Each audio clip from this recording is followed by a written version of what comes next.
Hello, and welcome to the Storyteller's Mission with Zena a podcast for artists and storytellers about changing the world for the better through story. Today, I have an unlikely guest. This is Art Brown. He is someone that's been listening to the show. He's an engineer. He's a brilliant mind. And he actually reached out to contact me to just ask me some questions about some story ideas he was developing. So he only wanted a 30-minute consultation. But after talking through Zoom, it occurred to me that I wanted the community to hear about it. So Art, welcome to the Storyteller's Mission. Well, thank you very much. And thank you for being here for a platform for non-professional storytellers like me. So tell me a little bit about yourself. Like, what brought you to the Storyteller's Mission? How did you find the show? And what is it about it that resonated with you? I'll take those as two different questions. One is I'm going to blame it on Google or whatever for the search engine that puts people together because there's so many things out there. So you get put together with people you don't know. And opportunities on YouTube, and I found you on YouTube. But then you stuck with me for the fact that you are talking about storytelling. And in my way, as an engineer, everything has to fit into a story. There is no product that is developed in and of itself that doesn't fit into a story. So that's how I related to it and listened to you. And you've got great stories to tell, a great way of telling it. And I need better ways to tell stories. That's great.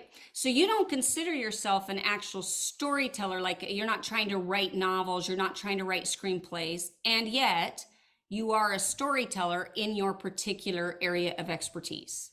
I am. I call myself a product philosopher because you're trying to understand where things fit and how they work. But I've got pen and paper, and when I get ideas, I write them down and I try and work with them, and having a structure to do that would probably be pretty helpful. Yeah, definitely. Appreciate this. I have just a stupid idea.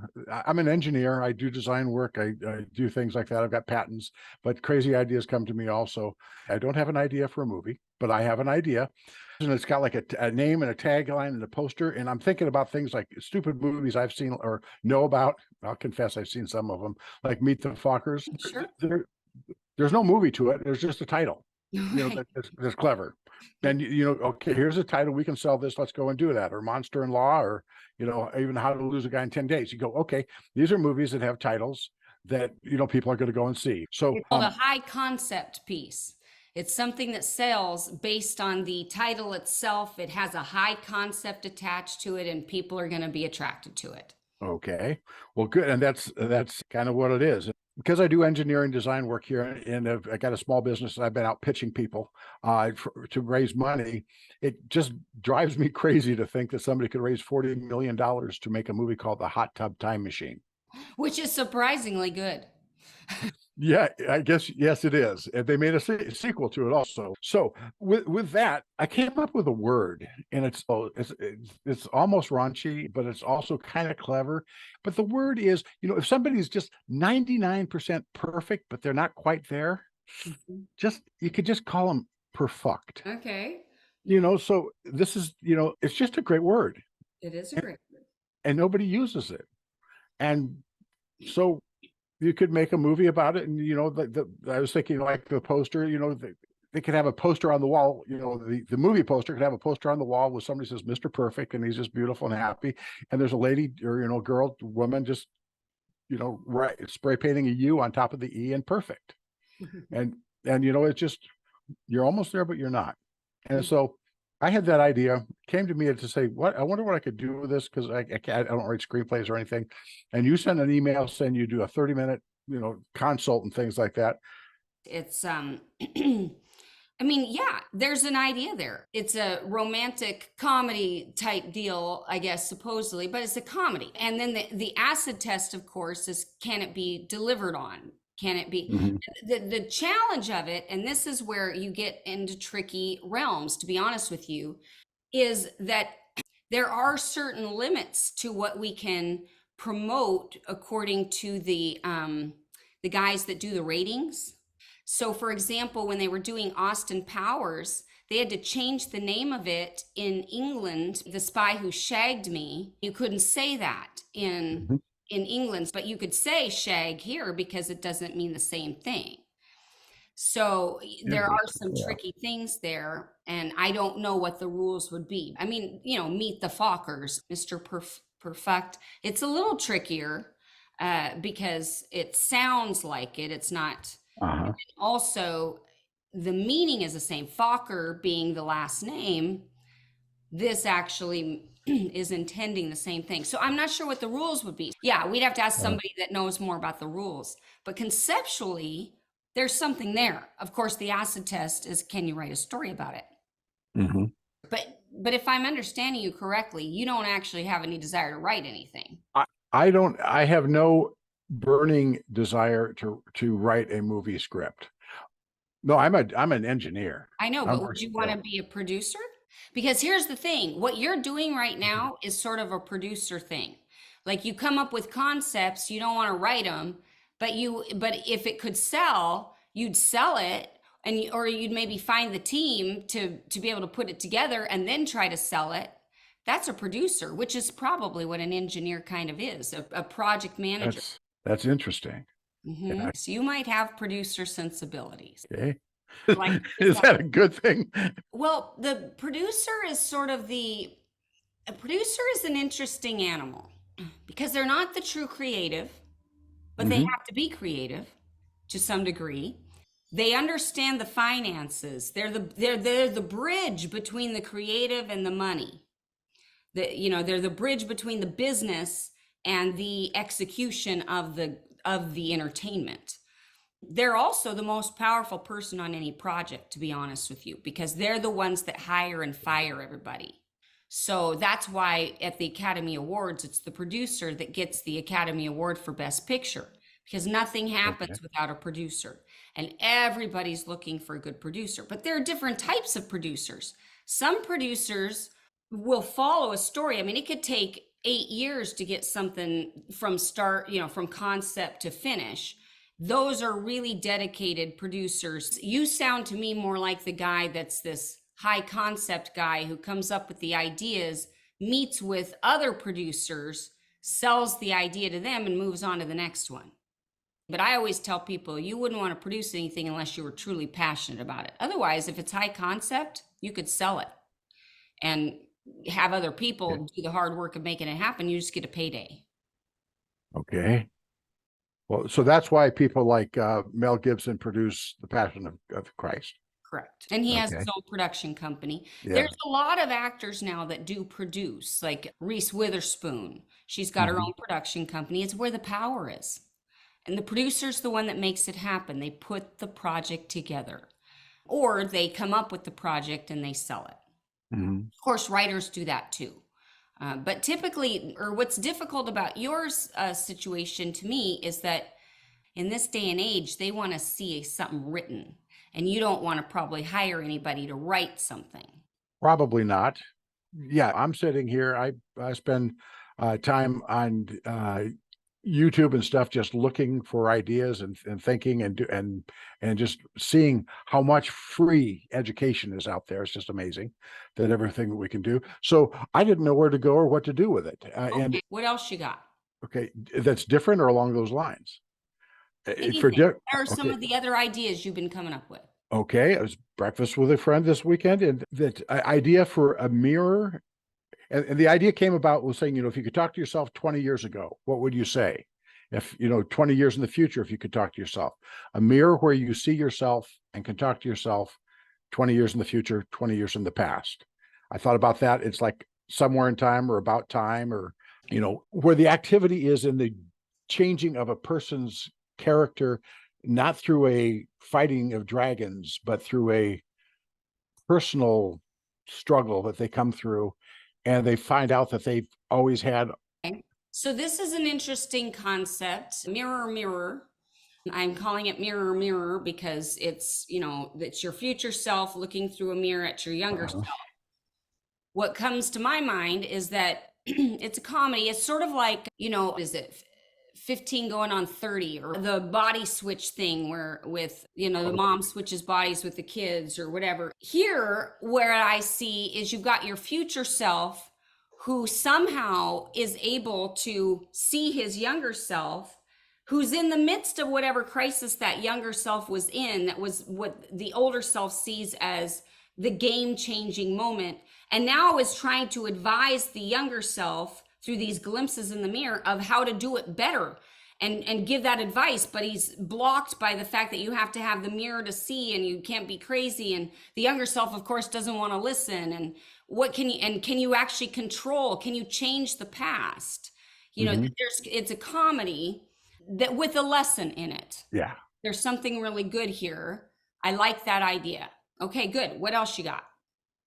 Well, something I've thought about personally myself is that there's a persona, and there's a persona, and then there's the person. So just that conflict between who you have to be in your job and who you are in real life.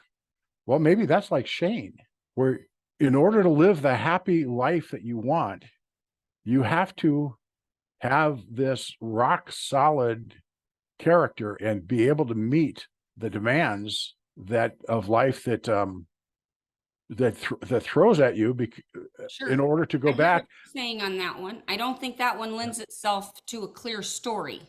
It's a little more internal. It's a little more difficult to conceptualize. Whereas mirror, mirror lend itself to, it kind of speaks to a story. A story is implied in those concepts, but that one I'm having a difficulty coming up with a story idea. That's my life. And when you say internalized, absolutely. I'll go on a lot of journeys in my mind. Some of them I come back scarred, but yeah. And in a way, every character has this struggle, right? Like, for example, Ender. Are you familiar with Ender's Game? Yes. Okay. The great book. Great book. Yeah. Terrible movie, but great book. But in Agreed. Ender's Game, he actually is this really sweet kid who then realizes nobody's going to come to rescue him. And so, he kills 2 kids just in self-defense, but he has to be the tough kid to be able to stop them from bullying him and others. And so it's his persona versus his personality. So, you can see that in certain characters. When you say that, there was a movie in the 1980s with Tom Selleck, An Innocent Man. He works at an airport. 2 DEA agents get the wrong address on the wrong street, break into his home at night for a bust, and he's got a hairdryer in his hand. They call it a gun. They shoot him. They frame him. He goes to prison. He tells his girlfriend, "Don't wait for me. I won't be the same person when I get out." His nice little Tom Selleck mustache grows into a prison mustache, and he ends up, killing people in prison and going after these policemen. So, how is it? Maybe that's what it is. What happens when good people have to do bad things? Well, and that's the movie Fury, by the way. Oh, that brought tears to my eyes when Brad Pitt quoted the Bible to the guy named Bible, because you don't expect it of him, of War Daddy. You go, holy, and there's no way he could survive that. And that takes place, weeks before the end of the war, just weeks before the end of the war. And in real life, that 3rd Armored Division, their general was Maurice Rose, who was a general. He was ambushed by the SS when he was out doing recon. He surrendered, and they ruthlessly murdered him. And so all of the hatred of that 3rd Division was really there, focused on revenge against these SS people who are hanging innocent people for, they're just leaving death behind them as they go over. And so that set off some stuff in people that was just a little bit of blind fury. So anyway, but that kind of, what do you do to redeem yourself? Well, that's an interesting thing. You've gone from conceptually humorous comedy pieces to something very, very heavy, which I think is what you're actually more passionate about. You seem to be very passionate about this idea of what kind of persona do you have to project that might be in contrast with your personality in order to do what needs to be done. That seems more, just based on that, I would say you're a man that's truly interested in justice and in not being bullied and not being taken advantage of, and making sure you can navigate this hostile world that we live in with integrity and as a man. That would be my psychoanalysis of that.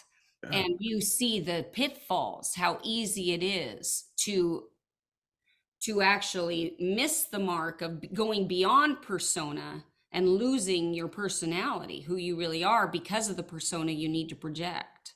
Am I? Painfully, but proudly so. Yes, there's a need for strong men to do strong things in terrible times.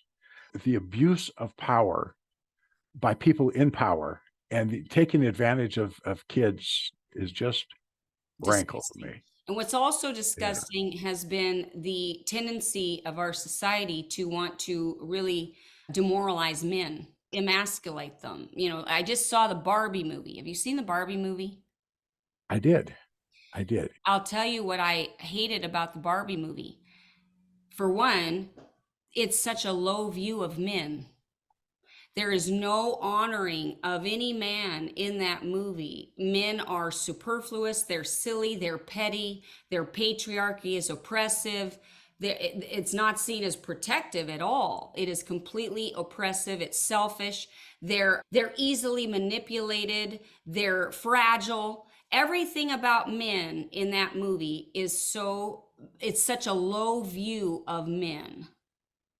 Oh, But it's also such a low view of the male-female relationship and the fact that we're meant to actually be together. There's something powerful about men and women coming together and performing the roles they were designed to perform. And Barbie never sees that because she has such a low view of man. And then she looks down on the man who wants the woman's admiration. But there is nothing wrong with a man wanting the woman's admiration. And the truth is, what they never acknowledged is Barbie wants the man's admiration too. yeah. Well, I think you're right. In Ken, he didn't want sex with Barbie. He didn't know anything about sex. I don't know what comes next. Let's find out what comes next. And that's a beautiful thing. Yes, it is, because I mean that is, coming of age, but the movie ended just so cruelly with Barbie, with her vagina. And you go, she's the one that goes, there's all there is to being a woman is fun and fun, fun. Yeah. But in that movie, yeah, I mean, so much missed opportunity. One of the things that I just laughed at was the president of Barbie Land. Do you know how she's a president? You know how you know she's a president? She has a sash on that's a beauty pageant sash. I'm the president. I won. I'm the president. What do Which you is do? I funny haven't got a if they clue. mean it ironically, but the truth But they is they don't. don't even acknowledge the fact that that's ironic. No. They speechified everything. It was Oh, so beat your head with this message, and the message is trite. The message is nothing new. It had an opportunity to do something new, to do something countercultural, which is to celebrate the roles of female and men in our society. So interestingly, I'm with you on that. The view of men in our society, going back to that, why is it that we celebrate masculinity when we see it in women, but then we demonize it when we see it in men? We call it toxic. so Ever see the movie Secondhand Lions? oh God, yes. Oh, yes. One of my favorite movies. Oh, it's great. And It's the line it ends on, the line that it ends on, yes, they really lived. yes. Because God, yeah. Yeah. Ugh, that chokes me Oh, up. But it reminds me of the scene where he beats the hell out of them, those kids in the diner, but then he brings them to the house, puts steak on their face, and gives them this is what it means to be a man speech. that he's given before. Oh God, that's a great movie. Yeah, that's a good movie. Ah, Yeah, it's a great movie. So you have something here. Have you, so have theme, you don't have story, you have passion. For this last concept you've presented to me, you have import, you have gravitas, you don't have story. You need a story to be able to tell with it, to be able to bring out these themes. How do you show those themes in story? What sort of story could you come up with that would allow for us to see these things that you're actually explaining verbally? And that's the acid test. Or maybe there's a nonfiction book in this where you get to actually say these things. See, that's the difference between fiction and nonfiction. And in nonfiction, you can just say how you feel. You can write it all out. This is how I feel. Mhm. In fiction, you have to show me through the characters and through the development of that story. It's harder in a lot of ways to allow the themes to come out naturally that way. But it's also in some ways more satisfying than to be spoon-fed.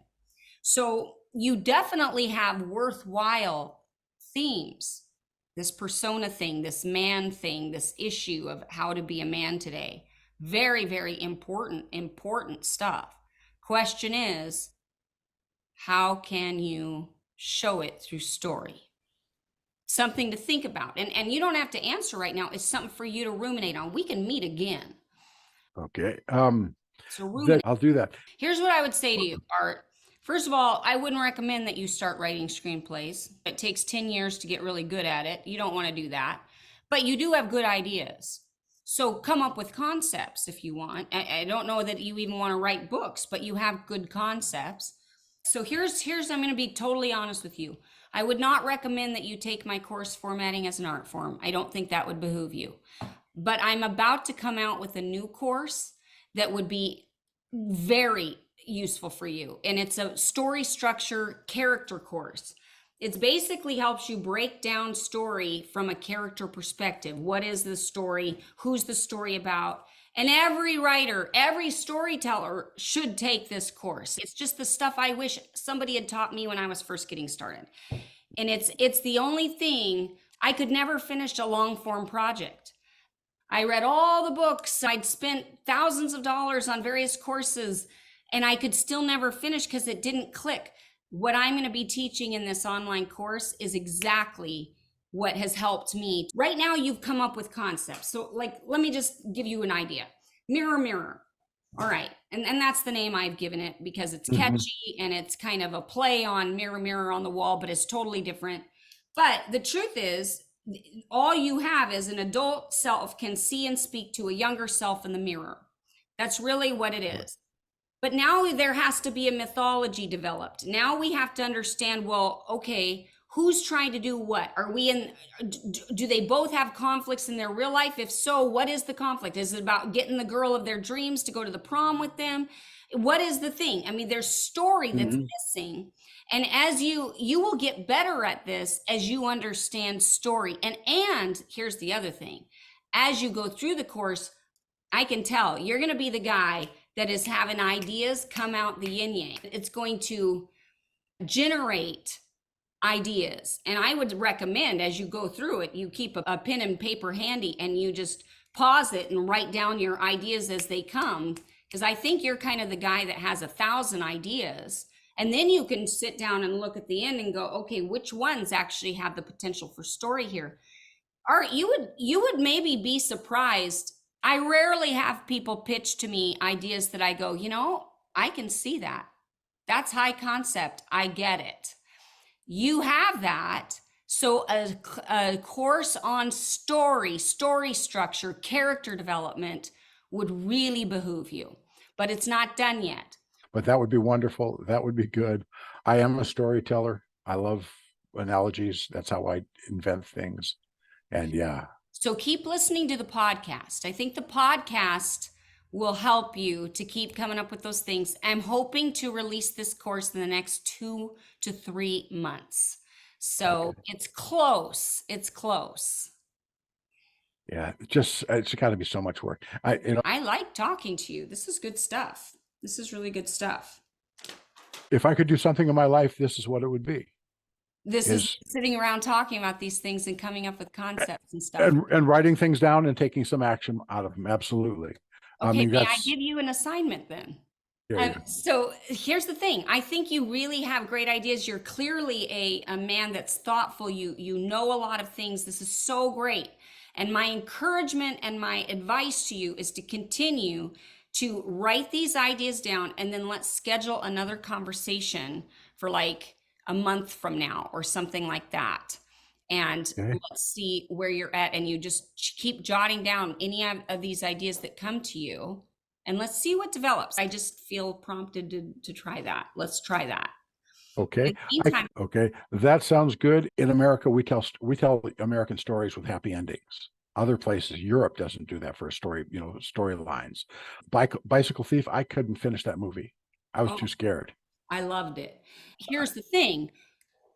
We tend to think happy endings make it Judeo-Christian, but there are a lot of things that end poorly in the Bible. And the idea is it's like Romeo and Juliet. Sometimes you damn your characters in order to redeem your audience, but I it's love that line. redemptive if it is a call to action of don't do this. If you do this, this is where you will end up. Like A Simple Plan. If you've ever seen this film, A Simple Plan. No. A Simple Plan is where basically these people stumble across this plane that has a bunch of drug money in it, and they have a choice: take it or leave it. They take it. And as the movie unfolds, that choice has repercussions. And the moral of the story at the end is don't compromise, don't do the wrong thing. This is where it leads. It just keeps going. And sometimes that is a Judeo-Christian perspective, Uh-huh. by the way. We forget that we can have bad endings if those endings are meant to motivate and redeem the audience. I've heard you say that, and I think that's absolutely insightful and brilliant. And I love that.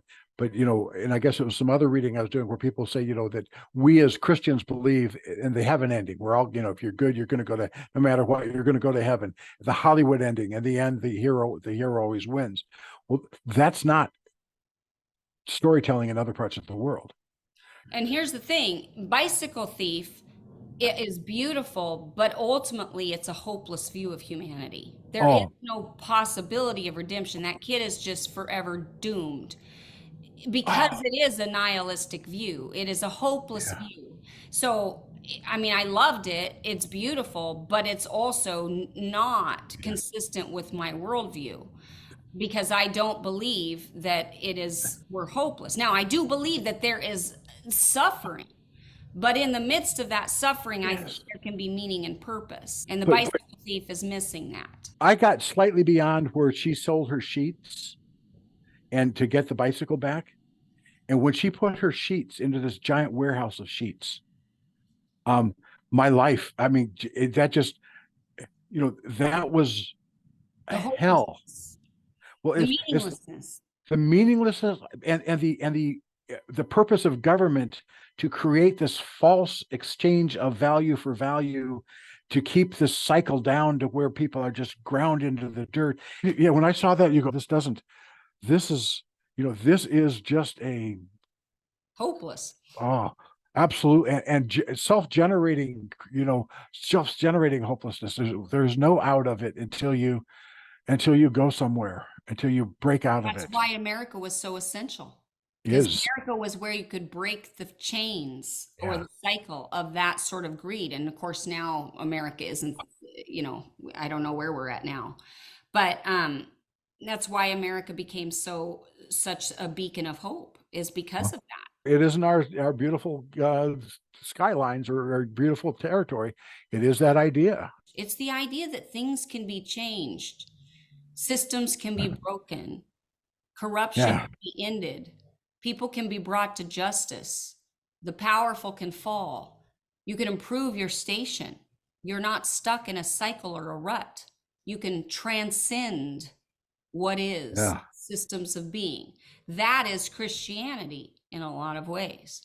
Yeah. But I don't think that Christianity got popularized because of that. I just think that it's because of a view of God who is just, and that life has meaning, even suffering has meaning. It allows for those ideas to come into being. Yeah. Okay. I had, by misreading a quote in the Bible, it's in Second Corinthians somewhere. And what I read it as was, through faith, I understand the worlds that were created by God. And so you go, okay, that's science, it gives me science, but I misread it. What was said is, through faith, I understand that the worlds were created by God. That's I don't need to know. I don't need to know physics. I don't need to know the laws. I don't need to know neutrinos and what comes next. I just need to know through faith that God created this stuff. I believe that God has got a mind so much superior to mine that I can't understand the workings of God's mind, and it would be crazy for me to try and think that I could understand the mind of God. But the fact that I'm here and I can do this, that's pretty damn impressive. It's pretty amazing. It is. And I don't need to know how that happened. I don't need to know where ideas come from. But to know that they do come from, and I'm not the source of them, that's liberating. That's liberating. Well, So, that's one of the problems of a nihilistic perspective in art is that on the one hand, you might be in your art showing something that is a hopeless system. You're just a cog in the wheel. But on the other hand, the very fact that you created that piece of art to show that means that deep down, you are idealistic. You are hoping for change. You wouldn't have taken the time, the energy. You wouldn't have ever even created that piece of art if somewhere deep inside you didn't believe it was possible for people to see that and do something different. yes. So it is this juxtaposition, it's this paradox of the artistic position that we could present something that is seemingly hopeless, but just in the mere presenting it, we are declaring a hope that it can be changed. Isn't that ironic? It is, and it's talking to, that goes back to 2001, but it's talking to the unknown, unknowable unknown within us that is that faith and hope.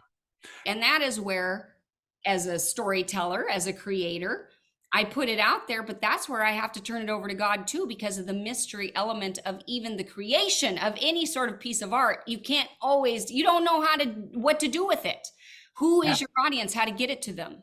Okay, so tell me what you, as a non-storyteller, what are some of the things that you wish you understood better? What are some of the things that you're trying to solve when you listen to things like the Storyteller Mission or some of the other podcasts that you listen to?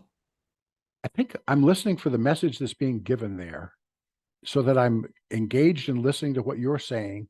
And then I'll take it away from there and apply it to what I'm doing and say, okay, she said this. It means this to me. Oh, that reminds me of something that I'm working on right now. And some of it is relating to people. Part of what I do is I pitch to raise money and to get people interested in the products that we're doing here. And that's certainly storytelling to do that. But to beginning, middle, end to it, to understand that you have to engage people at the level that their understanding allows them to be and not get too technical, but not leave things out. It's all part of putting together and crafting a story. Yeah, it is. That's one of the things that I've said from the beginning is that the Storyteller's Mission isn't necessarily just for writers, novelists, or screenwriters. I mean, it can be for pastors. I found out that there were a lot of pastors who were listening to the show because they were learning how to construct stories that would be more, well, that would just be more organic, I suppose, to their sermons, that would fit in better with what they were trying to say so that the message would stick with their congregation in a natural, organic way. And I also really strongly believe, as you know, that story is the very thing that humanity clings to understand this world in which we live. We have to know the narrative. And unfortunately, right now, there's too many false narratives. And so I think people are looking for truth. Go ahead. What were you going to say? Well, again, that brings up just a thought on what you're saying. It's one thing, everybody can sing a song and know the words to it if they've heard it before, because the music makes the words, it puts the next word after the first word. Trying to memorize some facts doesn't work the same way. Putting the music with the words makes it fit together, and that makes something that can be memorable for the rest of your life without even trying to memorize it, because it fits into that story. It fits into something that makes sense and that relates to life. Well, and that's an interesting thing that you bring up is there's a lot of evidence that'll show that whenever you combine information with song, you don't forget it. So there is something powerful about combining truth and art. And that is it, then, isn't it? That is what the art is. And it isn't a piece of paper with lines on it. It is something that you relate to. And, we've been talking for a while, and how many things that we talk about go, this movie, that movie, this, this scene, that comes back to you because it's art. It is in context for where you are, and it lives in your memory as something that relates to your life somewhere, and you've tucked it away in a little drawer somewhere, but you bring it out and reinterpret it, reevaluate it. And that's what's going on. And we have so many tools for doing that these days that weren't available so long ago. And that's a story, isn't it? And so that's what resonates. And everything else, things that I build make life more convenient, easier, safer. But it's all about keeping that story alive. I just have to tell you, it has been such a pleasure to talk to you. I love the way your mind works. I love how you're thinking of all these things, and I'm looking forward to continuing some discussions. Well, I want to thank you too for setting this up, making it happen. It came together pretty effortlessly, and I think I got more out of this than she did. And you say, this is a good meeting. This is what creativity is. I love it. Thank you so much.